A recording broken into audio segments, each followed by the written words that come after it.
Little nervous, but it's a good sign because I'm alive.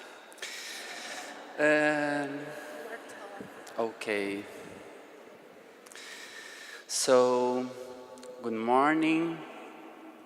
I am Joana. Wish to start by thanking the EECERA Scientific Committee for this invitation. As a young researcher, it's such a great honor to be here and share with this committed early childhood community what has been our experience with children's learning and educator learning. So, okay.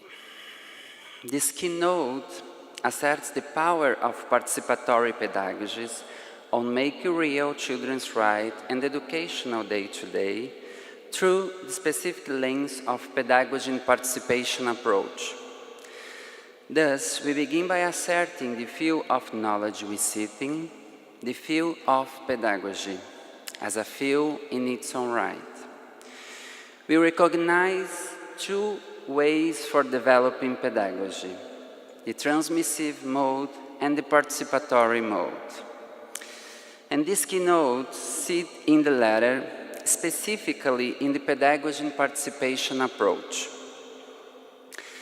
It presents two praxeological case studies, one referring to a Brazilian context that highlights a process of deconstruction of the mainstream transmissive pedagogy and reconstruction of a participatory pedagogy.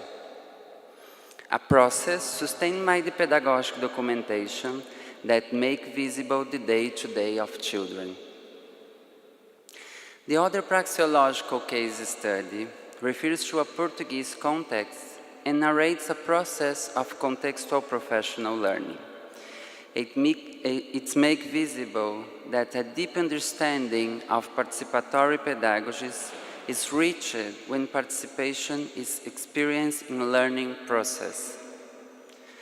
Both case studies share a participatory professional learning approach, and both assert that making real the right of children to participatory learning journeys needs to ensure educators the right to participatory learning journeys as well. Beyond these shared aspects, we remind that both contexts share the Portuguese language.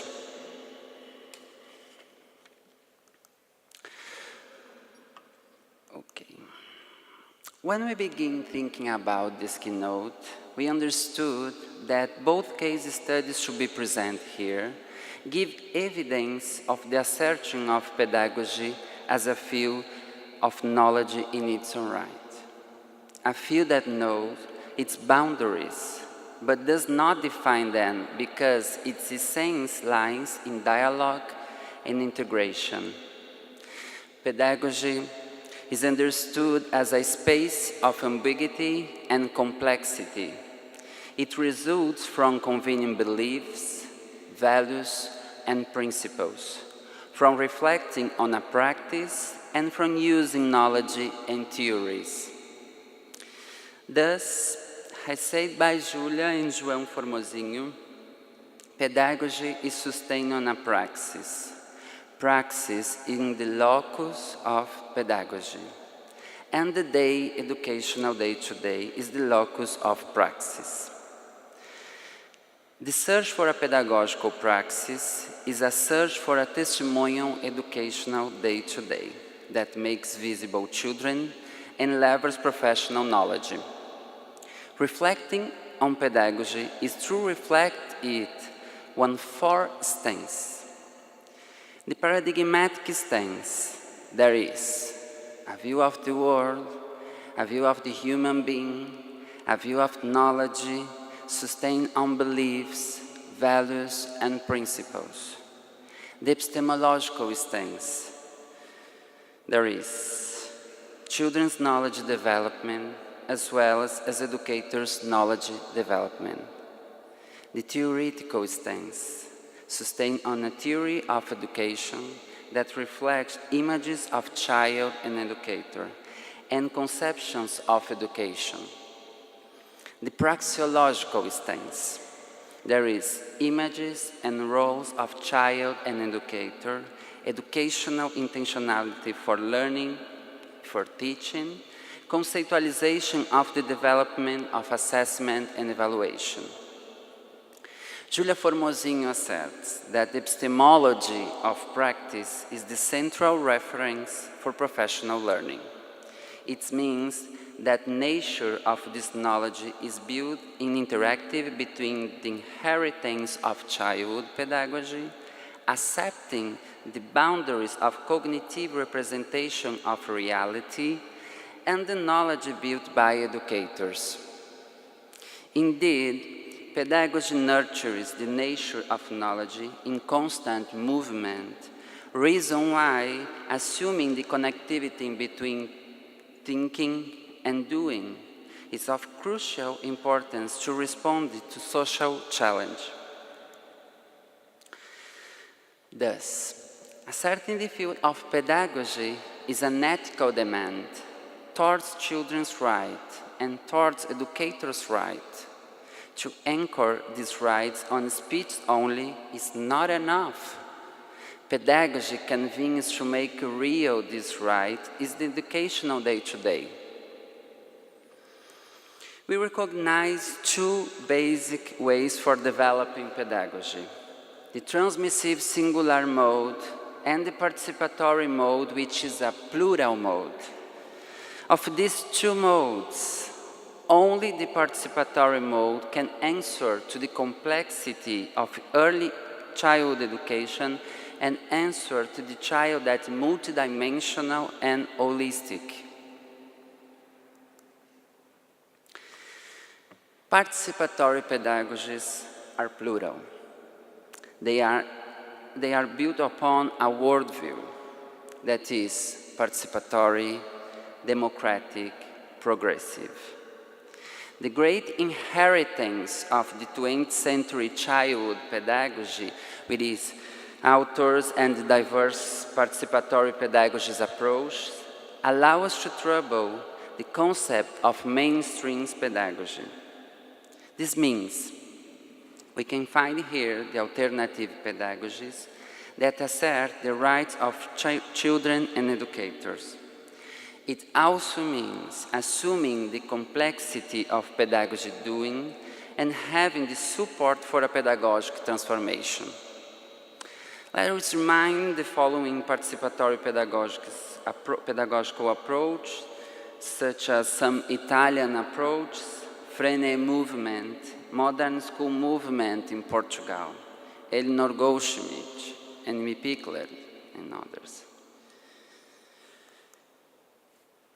Our choice for this keynote is to present pedagogy and participation approach developed in Brazilian and Portuguese context, and to present how this approach has been experienced, researched, and has sustained a pedagogy of transformation that makes real children's right and educators' right and educational day-to-day.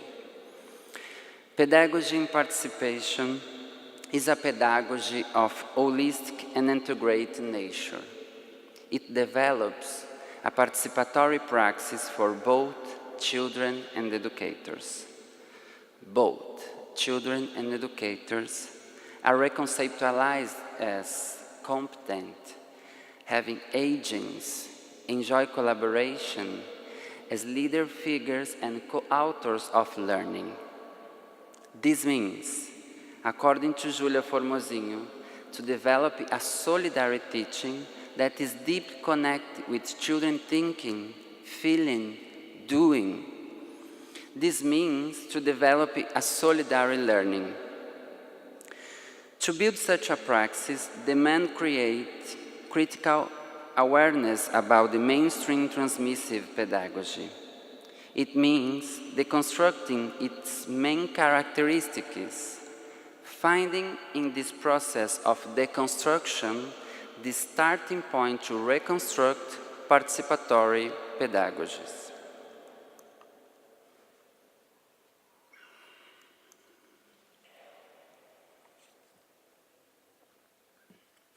The table we now present is a synthesis of the main characteristics that distinguish the mainstream transmissive pedagogy from the participatory pedagogies, as interpreted by the pedagogy and participation approach. We present these characteristics as ideal types using Max Weber concept in order to help creating understanding about these two ways for developing pedagogy. In the transmissive pedagogy, the child is seen as non-yet being, while in pedagogy and participation, the child is a curious, competent participant being. The educator in the transmissive pedagogies is a mere transmitter of predefined contents to be memorized and unorganized to predefined tasks. On the other hand, in pedagogy and participation, the educators listen to children, documents, actions, provides companionships. In a transmissive mode, learning is mainly lonely in internal cognitive processing, while in the participatory mode, learning is realized in companionship of peers and educators. On the one hand, there is a pedagogical culture of silence, while on the other, it celebrates a pedagogical culture of encounter of voice. In the transmissive pedagogy, experience error is seen as negative because it reveals lack of attention, understanding, effort. Pedagogy and participation values the experience of error because it sees it as being a process of participation in the creation of answers. This means in the transmissive pedagogy, there is a single possibility, the ready-to-wear single-size curriculum, using João Formosinho concept. While in pedagogy and participation, there is a culture of multiple possibilities, meaning that curriculum attunes the emergent and the planned professional intentionality. Finally, considering that interaction are at the core of pedagogy, in the transmissive mode, these are minimized and instrumentalized just to facilitate the learning of content. While in pedagogy and participation, relations and interactions are at the heart of pedagogy, which aims at children's being, knowing, participating, learning, and narrating. This table enables us to understand that these characteristics distinguish the pedagogical mediation of the participatory educator in supporting the participation of children in social, historical, cultural inheritance. I now share with you a praxeological case study that makes visible the assertion of the pedagogy of caring. In the wake of these reflections, this praxeological case study brings to light an experience of contextual professional learning developed with 5 early childhood centers of South Brazil. 3 are public schools and 2 are private. These 5 centers were brought together in a community that gives support to professional learning. The Observatory of Childhood Culture, OBC, a learning community that assumes a specific pedagogical approach to children's learning and educators' professional learning. It develops an interpretation of pedagogy and participation. In this case specifically, we found an experience of contextual professional learning of one of these early childhood centers, a public one, in the context of OBC.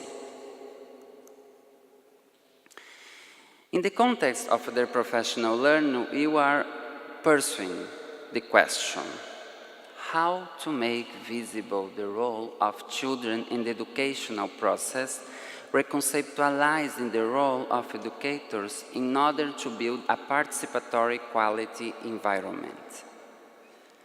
Following this, we were reflecting about the day-to-day experience in the context of early childhood, integrating the affective, cognitive, relational, and social dimensions. Considering that looking at the educational day-to-day is to look at the holistic child. Focusing on the educational day-to-day translate the belief in the educational value of everyday experience. The way this experience develops in the day-to-day of early child centers is of great importance in the life of children, especially when thinking about their well-being. Eating, resting, walk around, meeting friends, having new friends, playing, exploring the sandbox or raindrops, doing the transition from the baby bottle to the glass or from the diaper to the potty. All of these are day-to-day experience of children, and they need to be attended to for their educational value. In this context of questioning and reflects sets the scenario for this excerpt of pedagogical documentation, namely from the baby bottle to the glass, a problem of form and content. Besides helping us to problematize what was the vibrating theme, that is, doing the transition from the baby bottle to the glass, the pedagogical documentation impregnated the belief that discovering children is at the heart of pedagogy.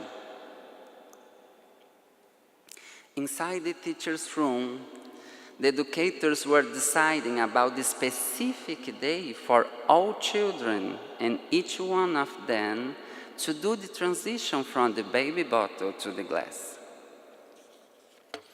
According to them, this specific day is one of those days when we will have a lot of spilled milk. To do this transition was just a problem of form between two containers and of patience and hope needed in order to solve this challenge as soon as possible. While these educators were deciding about the transition days inside the teacher's room, the pedagogical coordinator, challenged by the learning community of OBC to observe and document day-to-day experience, realized that Laura and Lorenzo were pleasant playing at serving and drinking water from a cup, both of them belonging to the group soon to be doing the transition. During the next meeting of the learning community of OBC, the pedagogical coordinator presented these images as an illustration of children's playing.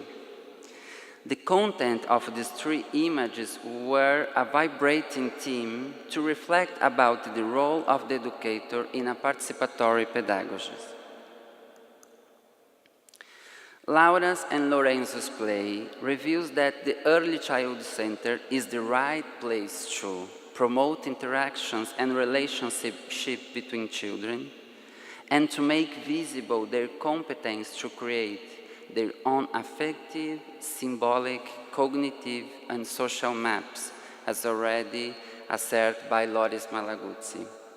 It also reveals that the Early Child Center is the right place to begin lifelong learning, because it can create privileged occasions to learn autonomy, participation, and well-being.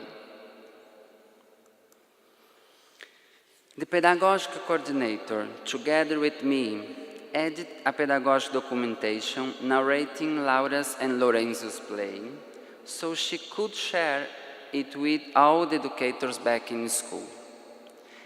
In an environment of learning companionship, coordinator and educators reflect on the modes of interacting with children supported by the pedagogic documentation. Gradually, the educators understood that there was a distance between their strategy of transition and children's playing and doing. Just by reflecting on this pedagogic documentation, they were also able to problematize other vibrating pedagogic experience. João Formosinho states that uniform and abstract pedagogies that seek generalization are taken by a bureaucratic blindness. This is the blindness that creates the distance between the educator strategies of transition and children's actual playing and doing. Before this scenario of blindness, the pedagogic documentation has been crucial to make simultaneously visible children's doing and educators' doing. Its sustained process of professional learning and of praxeological transformation, grounding the pedagogic action in theories, ethics, and experimentation. Pedagogic documentation is, as defined by Gunilla Dauber, the process that makes visible the pedagogic action, opening it to dialogue, interpretation, debate, and transformation. As such, the Early Child Center is seen as the right place to promote democratic practice. When reflecting on the pedagogic documentation, one of the educators said, "The solution was always under our eyes." The solution is, in this case, learning to listen to children and to denaturalize the obvious. When the educator begins denaturalizing her doing, through process of critical awareness she develops the ability to listen to children, the ability to organize a day-to-day environment that attunes with children's motivations and needs, the openness to transform hers and children's context. Beyond the problem of doing the transition from the baby bottle to the glass, this day-to-day episode was much more meaningful than 1,000 of abstract lessons on caring. At the same time, this process of contextual professional learning gave to caring the pedagogic dimension it is entitled to. And in this case, children's playing and doing were the starting point for deconstructing dominant discourse, which is evidence of children's competence. Other than learning about the importance of the care dimensions and the children's actions questioning the dominant discourse, we realize the importance of deconstructing the conventional transmissive mode of all children doing everything at the same time all together. We assume the importance of recognizing the different needs of each child, which asks for a pedagogic action that attunes with her. We also realize the importance of developing close dialogues with families, especially referred to this day-to-day experience of children. Their involvement develops the feeling of belonging. Another learning lesson was realized that the educational day-to-day is something to be problematized. There lies the starting point to create participatory and meaningful environments, time, space, materials, groups, interactions. We came to the understanding that this transition from the baby bottle to the glass was among several other day-to-day experiences ignoring during the early childhood education learning and also during the professional learning. They are seen as a trivial and minor experience, just a simple and day task, needless to be problematized and understood. Nevertheless, problematizing and understanding the day-to-day experience translate our conceptions of child, educator, learning, and school. And I now share two short narratives. One from the pedagogical coordinator, Luciane, and another from an educator, Alexander. Luciane, pedagogical coordinator, says, I had 26 years of working in this profession and had the conviction that I knew everything I need to know, but I was wrong. I became school pedagogical coordinator in the same year I began this professional learning journey.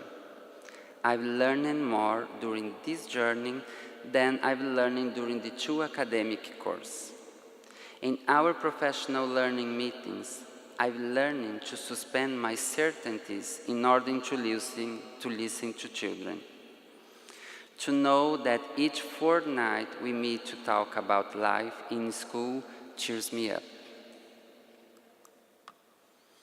To document the day-to-day life help this to question our certainties and to share those questions with all the others involved in order to expand our debates. In the year 2015, children researched about the dandelion flowers. It's still a metaphor for me. This metaphor resumes my professional learning journey. It is important to spread these ideas in order to see another way to be with children. I learned to bloom possibilities for building a school that takes into account the specificity of children, a school that welcomes the child culture. And Alexander said, this is an educator, there is a lot happening under our eyes. The solution is under our eyes. It's what I feel every time our pedagogical coordinator and Paulo invite us to reflect about the pedagogical documentation. I will never forget this episode about the baby bottle. We always did this way. The day of this transition, with all and each of them doing the same thing at the time, was seen as a magic day. I now realize that this was the respect of children. Now that we have reflected on strategies to change this way of doing, it is beautiful to realize that children can be involved in this process. If only we had paid attention to children's actions, we would have stopped doing everything at the same time altogether. We would trust them with telling us when to do the transition from the baby bottle to the glass. Children and educators are less trivialized when professional learning is participatory and is sustained through pedagogical documentation of voice and agents of children and educators. Regina Mortari states that it's rare to find professional learning institutions that help building a knowledge that is based in questioning and reflecting on living experience. Asserting the professional doing is something to be problematized, is to convey the professional to assume and embody their undoing, is to refuse to be uncritical user of mainstream transmissive knowing. And now I call my colleague Joana to continue our presentation. Thank you.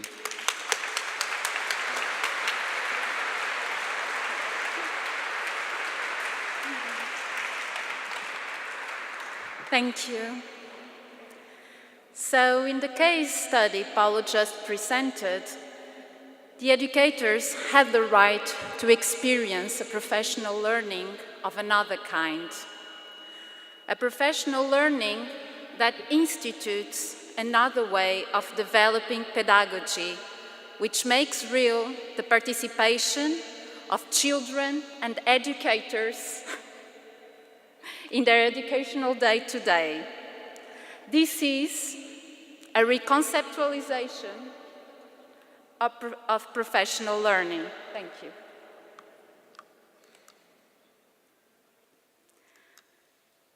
To reconceptualize professional learning, we need to deconstruct positivist academic learning that generally is organized around educational units remote from the day-to-day practices. And these educators in the Brazilian OBC context had the opportunity to experience a participatory learning referred to their day-to-day practices. A learning journey developed in companionship with a pedagogic mediator and peers, who reflected on the challenging problems of their educational day-to-day, and together developed focuses for a collaborative transformation. Because, as Paulo just said before, transformation doesn't occur in blindness. Doing so, we expect that participatory professional learning inspires early childhood educators to develop participatory pedagogies with children. Childhood Association developed a participatory approach to early childhood professional learning, the contextual professional learning approach, which has been widely dialogued with the Brazilian project, Childhood Integrated Contexts. This approach is not a lesson to convey a set of recipes or rituals. On the contrary, its intentionality for learning is focused on developing participatory pedagogies aiming at producing praxeological transformation. This diagram presents the contextual professional learning approach in an iconic mode, and it helps us understanding that the contextual professional learning develops within the space and time locus of the early childhood center, working reflexively with its local actors, mainly educators, pedagogic leaders, assistants, on the challenges of their educational day-to-day. That means starting with a humane environment that respects the professional dignities of the ones open to change, without judgments of their thinking and doing. The kind of environment that opens up a horizon, that is, to reconstruct other educational environments. And in order to reach this horizon, we need to develop processes of critical awareness about the present pedagogic identity. And these are processes that deconstruct the naturalized pedagogic doing and create alternative possibilities. All this needs the companionship of a pedagogic mediator who is open to listen through suspending her own voice in order to give ground to the voices of the local actors. This ethical stance of suspension is a provocation to create encounters of voices that project and experience collaborative transformation of the educational environment, reaching together praxeological change. A change we expect will create a pedagogic culture that will develop together with children relational identities through respecting the plural social being and celebrating feelings. will develop a participatory belonging through nurturing feelings of belonging in order to be strong in participation. Will develop communicative explorations through exploring and communicating with 100 languages. And will also develop significant narrations because narrating one's learning enables the creation of meaning about learning and about oneself as a learner. As such, contextual professional learning seeks to create a pedagogic culture with childhood, a culture that respects children, that challenges them to be more, to think more, to do more, to learn more, to narrate more.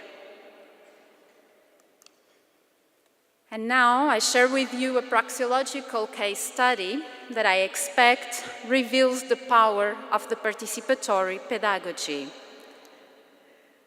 This is a brief account about the praxeological case study with the processes of contextual professional learning that were developed in an early childhood charity center of a Portuguese context.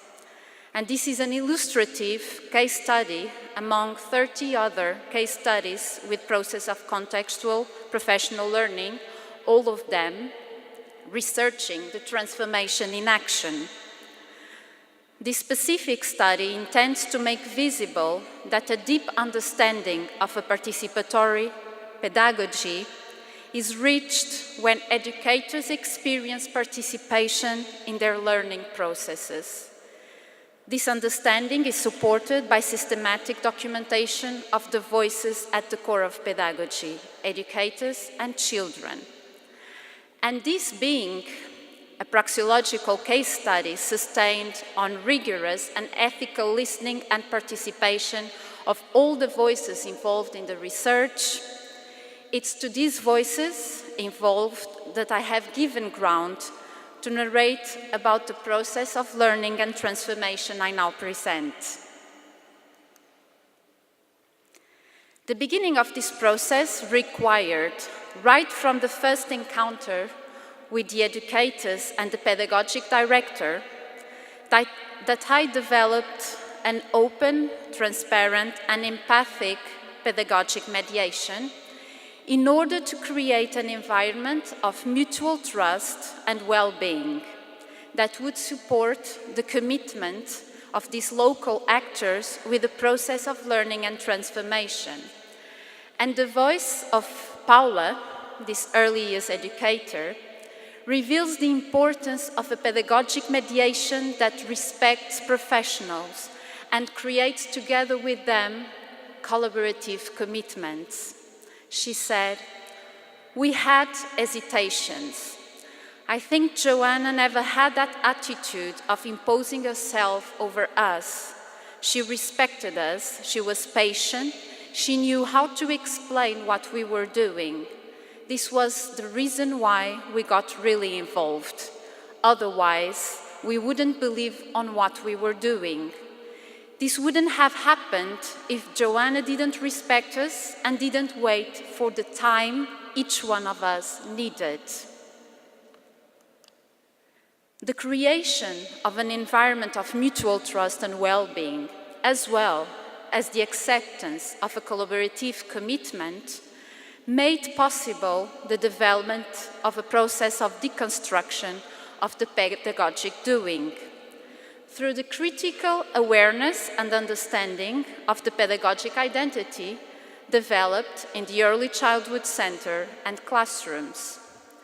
And as a pedagogic mediator myself, I suspended my own voice and gave voice to the educators who described their classrooms in a short version the following way.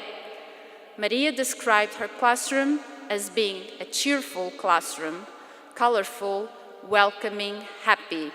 Just like me, I am colorful. Francisca described her classroom as a room that is set like I think a classroom for children should be set. It's a classroom like many others we see in creche and preschools. And these are two of several images from the educators' classrooms that supported their description. One is from a creche classroom, a cheerful, colorful, happy classroom. The other is from a preschool classroom, set like the educator thinks it should be for children this age and like many others we see in preschools.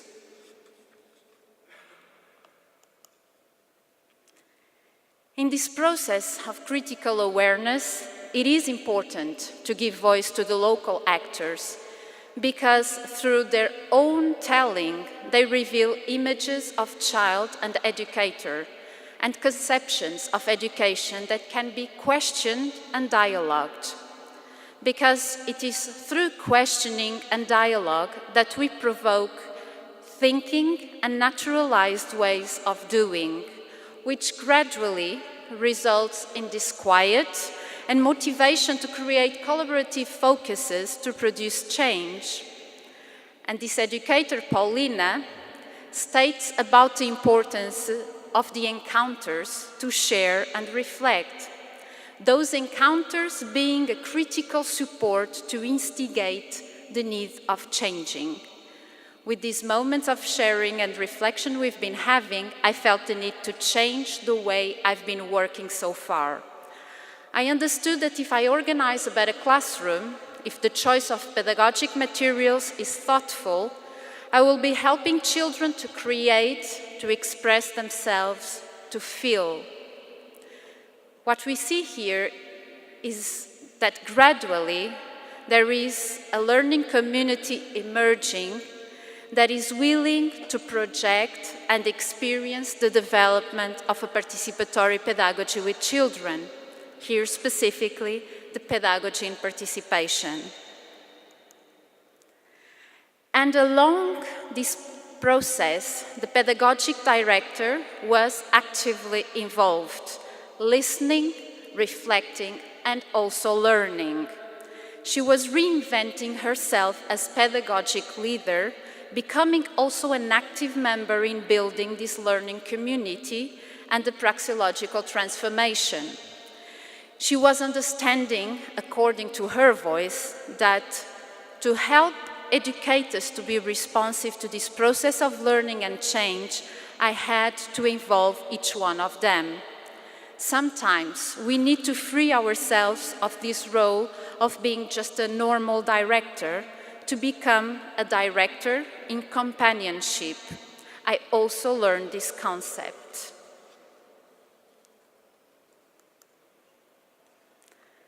These educators and the pedagogic leader being actively and deeply involved in learning journeys that are situated in the here and now of their educational day-to-day create connectivity between the professional learning and children's learning. And the educators did perceive the benefits of the transformation in action for both their own learning as well as for children's learning. As Francisca says, change did have an effect on both children and professionals. We, educators and assistants, got closer to children. Paulina then says, children are now more organized and enjoy better, and parents did notice children are calmer. Maria states that these are benefits that motivate her to continue this process of learning and change. And we now see the same two classrooms we have seen before after 16 months into contextual professional learning and transformation in action. It is our understanding that experiencing such a transformation in action slowly develops a testimonial journey.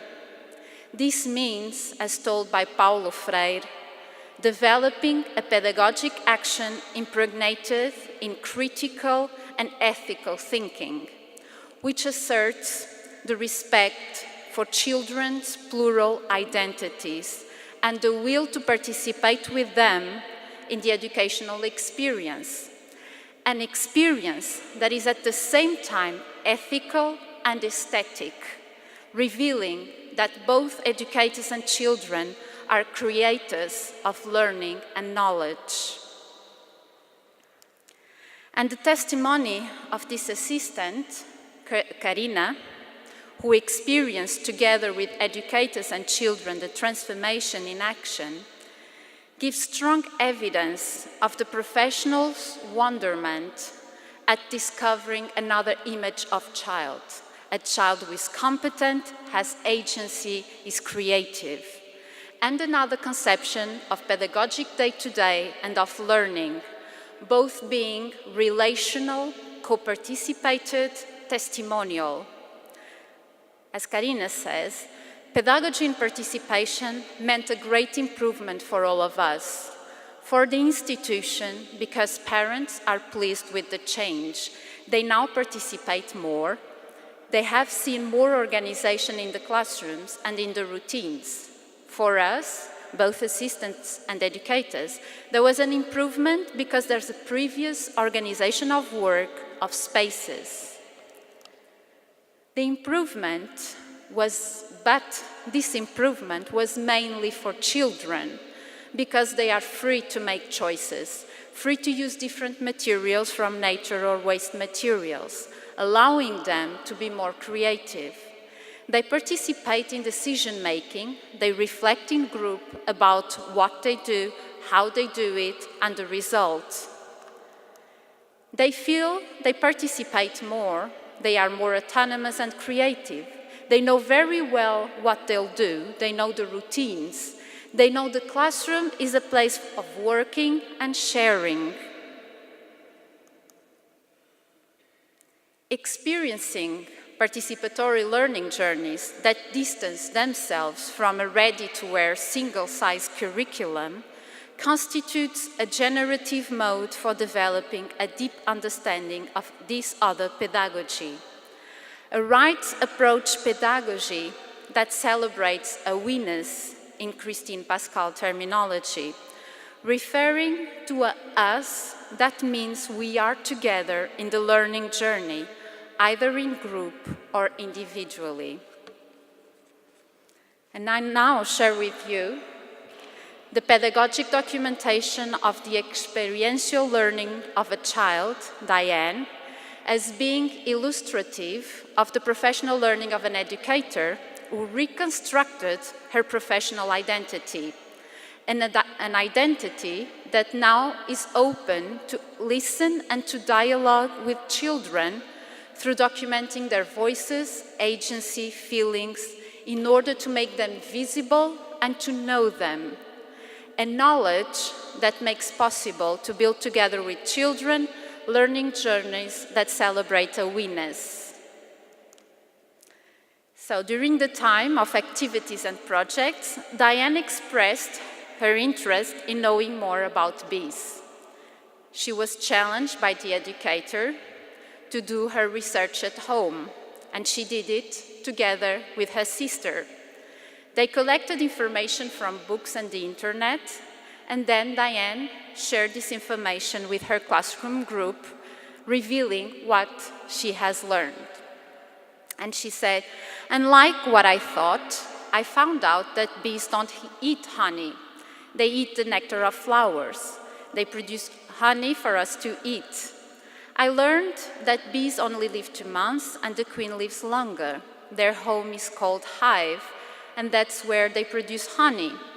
I also learned that they have a sting to defend themselves from people and other animals. Next, during the time of planning, Diane decided to express herself about what she has learned on bees through her 100 languages. And she was very accurate, very thorough on the details about the language she was using and how she would use that language. I want to draw a bee. I'll make the outline of the bee with charcoal, and then I'll draw over it with a black marker. Bees are yellow, black, maroon, and orange, just like I saw it in the book. The wings are very transparent, but they have very thin lines. And we see that when given the space and time, as well as the materials needed to go further with her planning, Diane focuses all her attention and energy to draw her bee with all the details she had learned: a yellow, black, maroon, and orange bee with wings made of very thin lines. And her interest in bees continued to grow. So back home, Diane again collected, together with her sister, more information about bees, and then shared this information with her classroom group.